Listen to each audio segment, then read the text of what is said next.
बात होगी बिहार की पॉलिटिक्स की। इसमें धमाकेदार एंट्री के ख्वाब देखने वाले पीके के लिए शुरुआती दौर में मुश्किलें कम नहीं हैं।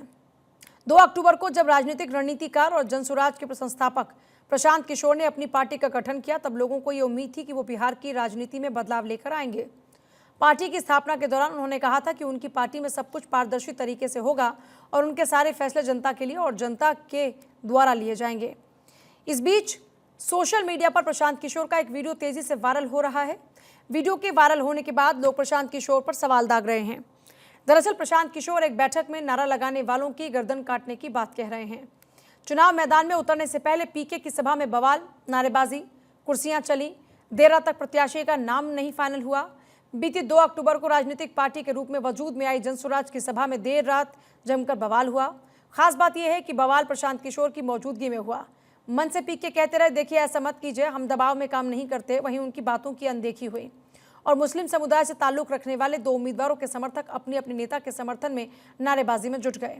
नारेबाजी के बीच कुर्सियां भी चलने का मंजर सामने आया।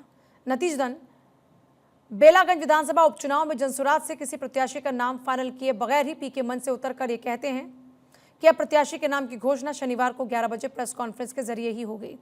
अब विरोधी उनको क्या कहकर घेर रहे हैं वो आपको सुनाते हैं। प्रशांत किशोर जी अभी से पहले तक दूसरे दल के मुंशीगिरी करते थे, पहली बार नेतागिरी पर उतरे हैं।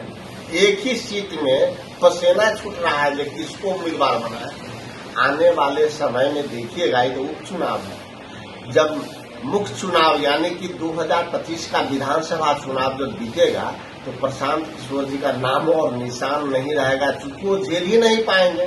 प्रशांत किशोर जी, बिहार की राजनीति आपके बस की बात नहीं। गया में जो आपकी मीटिंग चल रही थी छोटी सी, उसमें जो दुर्घटना घटी, आपको पता लग गया होगा कि ये बिहार की जनता है जो कि राजनीतिक रूप से बहुत ही संवेदनशील है। आप कुछ थोपना चाहेंगे और आप क्या धमकी देने की भाषा उपयोग करते हैं कि अब मुझे आपकी संख्या की जरूरत नहीं है, अब दबाव नहीं बना सकते, बोलोगे तो गर्दन कट जाएगा।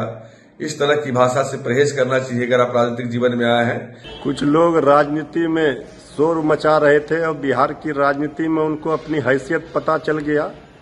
अभी उम्मीदवारों के नाम का ऐलान होते ही जिस तरह से कुर्सियां चली, नारे लगे, भगदड़ की स्थिति हुई, अब उनको पता चल रहा है ये बिहार की धरती है। यहाँ पर बिहार की जनता राजनीतिक रूप से जागरूक रहती है और ये राजनीति में शोर मचाने आए थे बीजेपी की बी टीम बन करके वोट कटवा का काम करने के लिए। उनको जनता ने और असली चेहरा उनका देख लिया।